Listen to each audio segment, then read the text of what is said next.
163 cases and 517 deaths related to the Mpox virus reported in 13 African countries, and fears being rife over the surge of the new highly transmissible strain dubbed Clade 1B. Some nations, including Kenya, are anxiously waiting for a vaccine. Currently, there are only 2 Mpox vaccines that have been approved by only 2 countries of Nigeria and the Democratic Republic of Congo. Our health and science reporter Elizabeth Atieno now explores what is the process of acquiring these vaccines.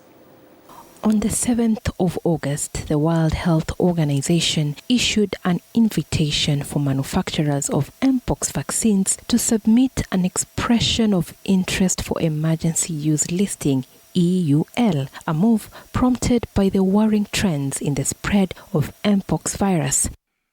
I have triggered the process for emergency use listing of both vaccines, which will accelerate vaccine access, particularly for lower-income countries, which have not yet issued their own national regulatory approval. So what happens during the emergency use listing process?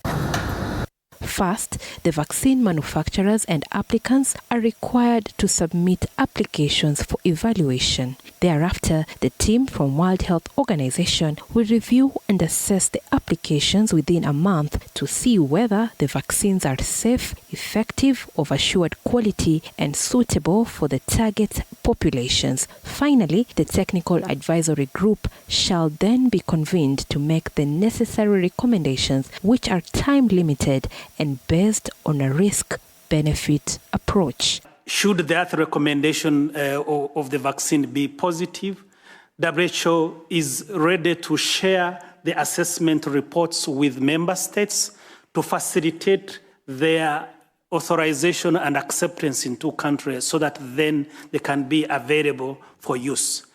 Currently, there are 2 Mpox vaccines recommended by World Health Organization. They include MVA-BN, produced by Danish drug maker Bavarian Nordic, and Japan's LC-16. 2 countries in the African region have already approved Mpox vaccines for emergency use. That is, Nigeria has approved the use of one vaccine, MVA-BN, and the Democratic Republic of the Congo has approved the emergency use of LC-16 vaccine and MVA-BN. On Monday this week, Emergent Biosolutions said it will donate 50,000 doses of its smallpox vaccines dubbed ACAM-2000 to the Democratic Republic of Congo and other impacted countries of Kenya, Burundi, Rwanda, and Uganda to address the current Mpox outbreak. Although this vaccine that is approved for smallpox has been used as an Mpox shot, the U.S. Food and Drug Administration is yet to approve its application for use against the virus. But just to highlight that once they are in country, there's a lot of work that is ongoing looking at the protocols, how these vaccines can be used in communities. There are many people on the ground that have experience with this and in country to do this, as well to make sure that we have the targeted use of these vaccines.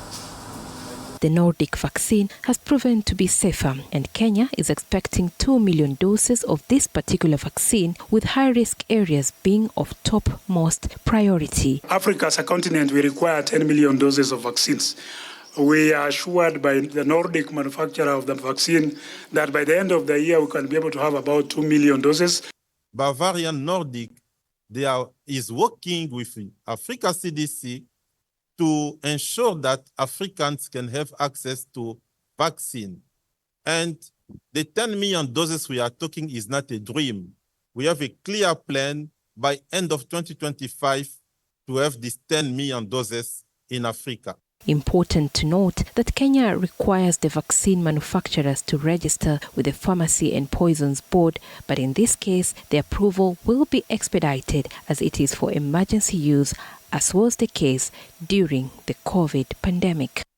Elizabeth Atieno, TV47, Nairobi. Thank you, Elizabeth. Tonight, Azimio affiliate parties